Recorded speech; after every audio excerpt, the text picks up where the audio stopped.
இந்த பதிவு வெல்டர்களுக்கானது இல்ல, வெல்டிங்ல ஆரம்ப நிலைமையில இருக்கிறவங்களுக்காக. இந்த மாதிரி வெல்டிங் பண்ணும்போது பாத்தீங்கன்னா ஒட்டிக்கும், நிறைய நண்பர்களுக்கு ஒட்டிக்குது, என்னால வெல்டிங்கே அடிக்க முடியலங்கிறீங்க. இப்ப நான் சொல்ற டிப்ஸை ஃபாலோ பண்ணுங்க, கண்டிப்பா நீங்க வெல்டிங் அடிக்க ஒரே நாள்ல கத்துப்பீங்க. இந்த மாதிரி வெறுங்கனால வெல்டிங் அடிக்க ட்ரை பண்ணாதீங்க. இந்த மாதிரியான கிளாஸஸ் கடையில விற்கும், இதோட ரேட் அதிகபட்சம் ஒரு 50 ரூபா 60 ரூபா வரும். இதை வாங்கி கண்ணுல மாட்டிடுங்க, சரிங்களா? ஏன்னா நீங்க வெறும் கண்ணால வெல்டிங் அடிச்சீங்கன்னா இந்த இதுல இருந்து வர யூவி ரேஸ் உங்க கண்ணை அஃபெக்ட் பண்ணி டெஃபினட்டா உங்களுக்கு கண்ணு எரிச்சல் வரும். ரெண்டாவது, இந்த மாதிரி பெரிய மிஷின் வச்சிருக்கீங்க அப்படின்னா இதுல கத்துக்கோங்க, சின்ன இன்வெர்டர்ல கத்துக்காதீங்க. இன்வெர்டர் மிஷின் ப்ராப்ளம் ஆகிறதுக்கான வாய்ப்புகள் இருக்கு. இது என்ன பண்ணுங்க, பவர் இருக்கு இல்லையா, இந்த பவரை வந்து ஃபுல்லா ஏத்திருங்க. கிட்டத்தட்ட இதுல எவ்வளவு இருக்கும் மேக்ஸிமம் ரேஷியோ என்னவோ அந்த அளவுக்கு பவரை வந்து இன்க்ரீஸ் பண்ணிடுங்க. கம்மியான பவர்ல வச்சு வெல்டிங் அடிக்க கத்துக்காதீங்க, ரொம்ப கஷ்டம் கத்துக்கிறது.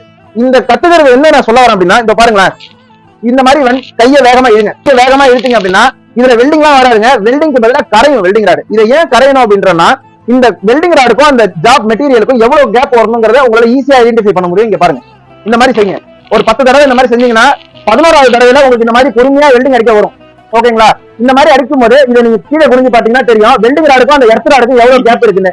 இப்ப என்ன பண்ணுங்க, இந்த மாதிரி ஒரு ராடு ஃபுல்லா வெல்டிங் அடிச்சு முடிச்சுட்டு வச்சீங்க அப்படின்னா 250 200 அப்படின்னு ஆம்ஸை வச்சு ட்ரை பண்ணி கடைசியா ஒரு 100 ஆம்ஸ்ல வச்சு வெல்டிங் அடிச்சு பாருங்க. கரெக்டா வெல்டிங் வரும், ரொம்ப ஈஸியா கத்துக்கலாம். இது போல இன்ஃபர்மேட்டிவான விஷயங்கள் சொல்றேன். நம்ம சேனலை இன்னும் நீங்க சப்ஸ்கிரைப் பண்ணாம இருக்கீங்க, மறக்காம சப்ஸ்கிரைப் பண்ணி இந்த வீடியோ லைக் பண்ணி புதுசா வெல்டிங் கத்துக்கூடிய நண்பர்களுக்கு ஷேர் பண்ணி விடுங்க. பாய்.